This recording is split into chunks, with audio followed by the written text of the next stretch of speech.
Ukrainian drone attack on Sochi oil depot, fire and chaos in Russia's former Olympic city. Imagine waking up to headlines of a blazing inferno in a city known for hosting the world's greatest athletes. That's exactly what happened in Sochi, Russia, when a Ukrainian drone attack set a major oil depot ablaze. The regional governor reported that over 120 firefighters were battling the flames in the early hours of Sunday, as the attack added a dangerous new chapter to the ongoing conflict. But here's where it gets controversial. While we know the immediate impact, the full scale of Ukraine's drone campaign remains shrouded in mystery. How many drones were launched, and what was their ultimate target?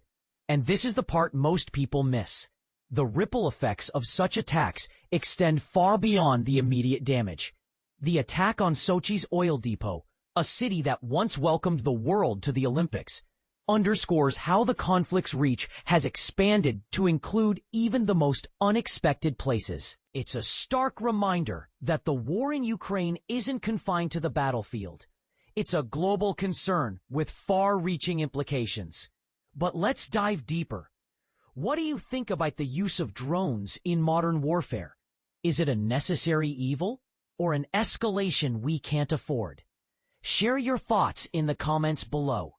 Ukraine drone attack on Sochi oil depot. Fire erupts amidst escalating tensions. A drone attack sparks fire at Sochi oil depot, a controversial turn in Russia's response. In a shocking development, a Ukrainian drone strike near Russia's Black Sea resort of Sochi has ignited a massive fire at an oil depot, according to Moscow. The attack, which occurred overnight, is blamed by Russia for starting the blaze, which has now consumed 127 firefighters and forced the closure of the airport hosting the 2014 Winter Olympics. The fire, which was eventually extinguished, left the area in a state of chaos, with local authorities scrambling to contain the damage. Meanwhile, Russia continued its bombardment of Ukraine, striking a key bridge in Kherson, Ukraine's southern city, which killed one person. In nearby Mykolaiv, 7 residents were injured, and several homes were destroyed. Ukrainian officials reported 7 deaths in Saturday's attacks in Kherson and eastern Donetsk, highlighting the escalating violence in the region. Russia's defense ministry confirmed that 93 Ukrainian drones were intercepted overnight, with 60 of them deployed over the Black Sea.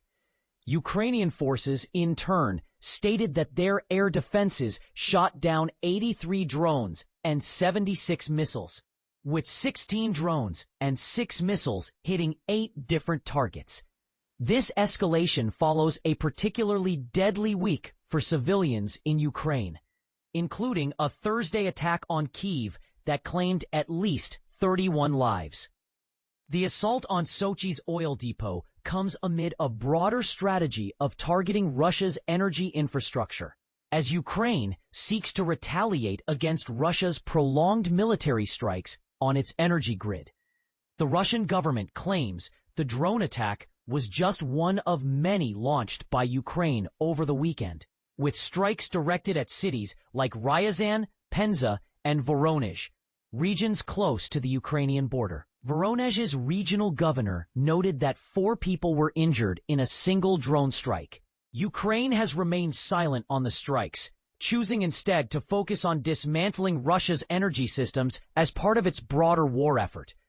However, the use of drones in such conflicts has sparked debate, with critics questioning the ethical implications of employing unmanned aerial vehicles in combat. But here's where it gets controversial, says one analyst. The line between precision strikes and collateral damage becomes increasingly blurred when drones are used against civilian infrastructure. As the war continues, international leaders have called for stronger sanctions against Russia, with Ukraine's President Volodymyr Zelensky urging global action this week. Meanwhile, U.S. President Donald Trump condemned Russia's actions, suggesting new sanctions could follow. Trump previously warned Putin that a 50-day window would expire if he didn't end the war, with severe tariffs on Russian oil and exports looming. On Monday, Trump set a new deadline of 10 to 12 days, with the final date set for August 8th. This week's attacks underscore the complexity of modern warfare, where technology and strategy collide.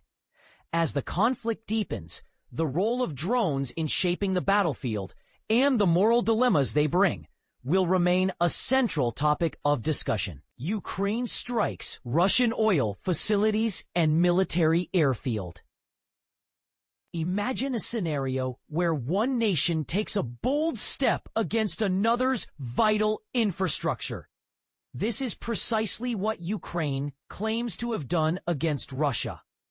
On August 2, 2025, Kiev announced through Telegram that its military had targeted several key sites within Russia, including an oil refinery, a military airfield, and an electronics factory. But here's where it gets controversial.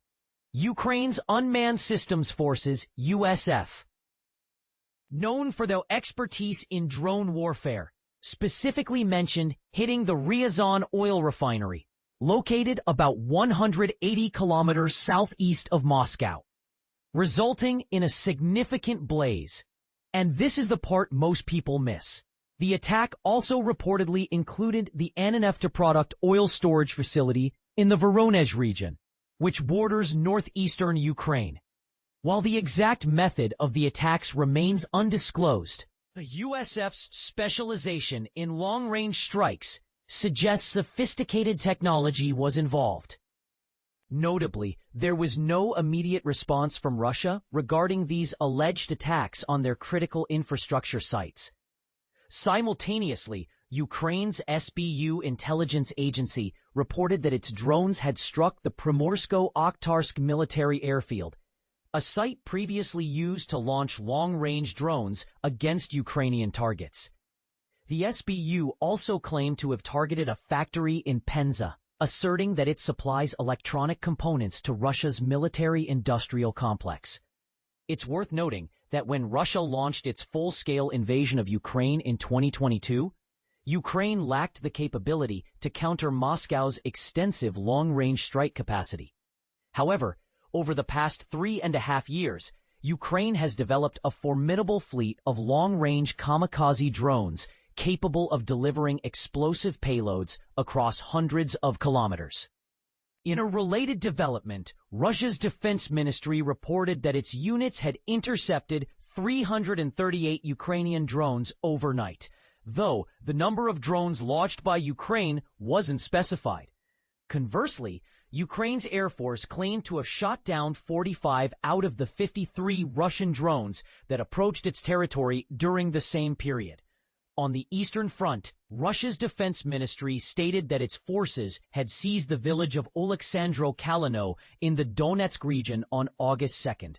However, Reuters couldn't independently verify this battlefield claim. Despite this, Russian forces now control nearly 20% of Ukraine's eastern and southern territories after years of intense conflict. This ongoing situation raises important questions. How effective are these drone attacks in changing the course of the war?